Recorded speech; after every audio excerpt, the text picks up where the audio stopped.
So you know how this last year has been pretty crazy with everything going on? I mean, there's been the protests and riots, police brutality, immigrants being locked up at the border, and all the other happenings regarding racism and prejudice in America. I really want to get involved in making a positive change. I'm just not sure how. Plus, it seems like anytime I post something on social media, it just adds fuel to the fire. I want to be part of the solution, not part of the problem. Yeah, I know what you mean. When I think about the problems that we face, I sometimes just get really hopeless and feel really helpless. I mean, being kind and understanding is one thing, but in terms of combating racism, I feel like I should be doing more. I just am not sure where to start. By the way, have you ever heard of the show Avatar: Last Airbender? Yeah, I love that show. It's awesome, right? Actually, I was reading the other day about how the creators were really intentional about talking about problems like this. And the fact that the show is almost 20 years old really makes it clear that these problems are ongoing and they're super important. Specifically, I'm thinking about Zuko's transformation throughout the series and how that can give us some insight into these issues. Yeah, that's a really good point. I mean, Zuko goes from being this total fanatic firebender to being one of the Avatar's best friends. He does a total 180 on the way he treats people different than him. Maybe we can learn a thing or two from how he does it. I was right, Zuko.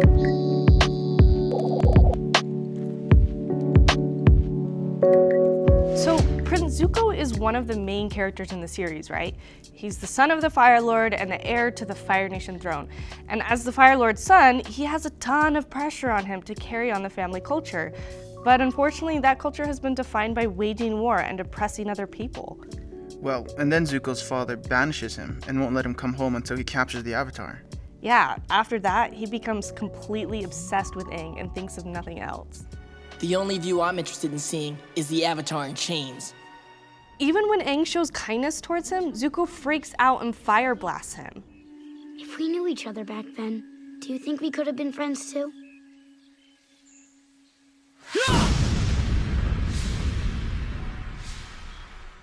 Honestly though, Zuko was pretty brainwashed as a kid. I mean, in season 3, when Aang goes to the Fire Nation school for a bit, they were teaching the kids all kinds of crazy stuff, like how the Air Nation had an army, which they didn't. That's true. You know, that kind of makes me think of something I learned once, that history is always written by the winners. So anything we learn in school is always going to be to put our own country in the best light possible, which wasn't any different with the Fire Nation schools. Growing up, we were taught that the Fire Nation was the greatest civilization in history. And somehow, the war was our way of sharing our greatness with the rest of the world. What an amazing lie that was. You know, it's interesting though, because searching for the Avatar all over the world actually turned out to be kind of a good thing for Zuko. He was exposed to all these other cultures and people outside of the carefully controlled Fire Nation. He eventually began to see them as real people, just like him. Yeah, I especially love the part when Uncle Iroh is teaching Zuko that awesome lightning redirection move, and he realizes that it's actually borrowed from the Water Tribe culture. I think he sees a bit of how he might learn valuable things from those different from him. Why are you telling me these things? It is important to draw wisdom from many different places. If we take it from only one place, it becomes rigid and stale. Understanding others, the other elements, and the other nations will help you become whole. It's kind of dumb though.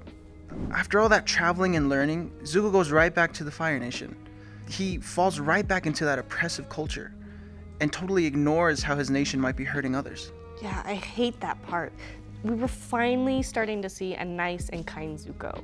But maybe it was actually beneficial for him though, because when he's back in the Fire Nation, he finally starts to realize how toxic that culture was and that he's really not happy there.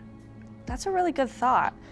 I think the key turning point for him in that realization is when he's with his friends at the beach and he realizes he's kind of the one to blame. No! Then who? Who are you angry at? Answer the question, Zuko. Talk to us! Come on, answer the question. Come on, answer it. I'm angry at myself!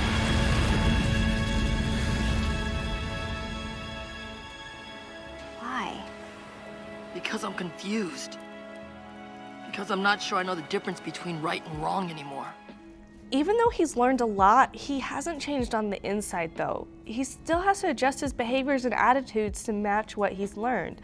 In fact, this is such a hard process that he becomes physically ill at one point and later loses his firebending.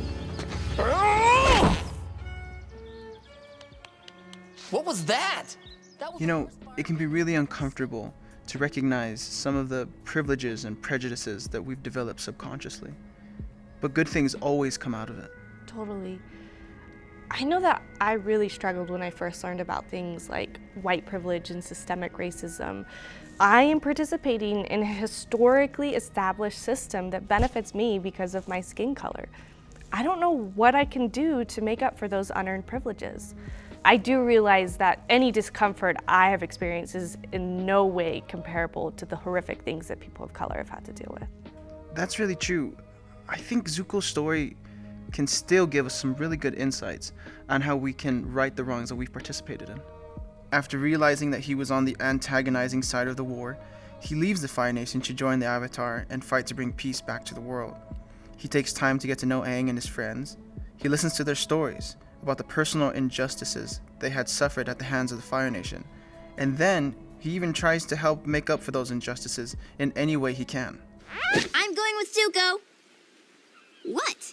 Everyone else went on a life-changing field trip with Zuko. Now it's my turn. I also think that it's really interesting that at the end of it all, Zuko ends up going back to the Fire Nation, but not like before when he just melted back into its oppressive culture, but this time to make a change from within. It's really cool how he becomes the new Fire Lord and helps reshape the entire culture of his nation.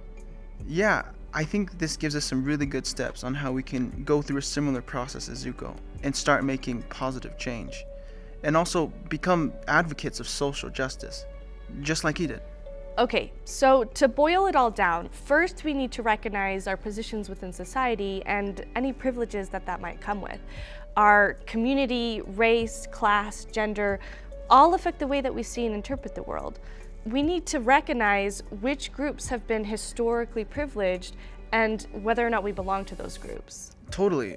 And then we can start trying to learn as much as we can about those marginalized and silenced groups in our own communities. We can listen and learn as much as we can from those outside of our own culture. And then we can get involved. There are lots of ways within our communities that we can advocate for positive change. We can volunteer our time, our money, or even our voice. The key is to stop our silence. You know, I read about how other fans of Avatar: The Last Airbender have gotten involved in racial justice and equality movements too.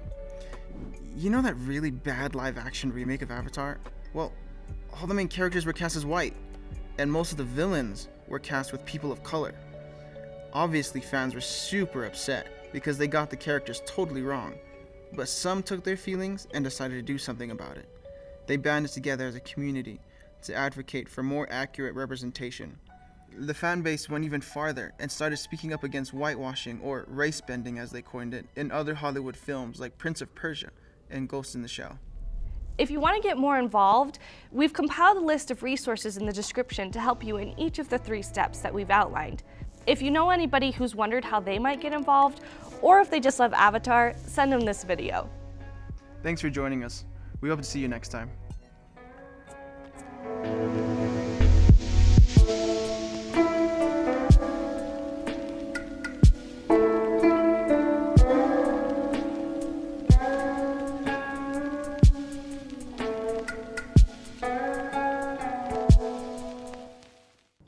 Oh, my cabbage.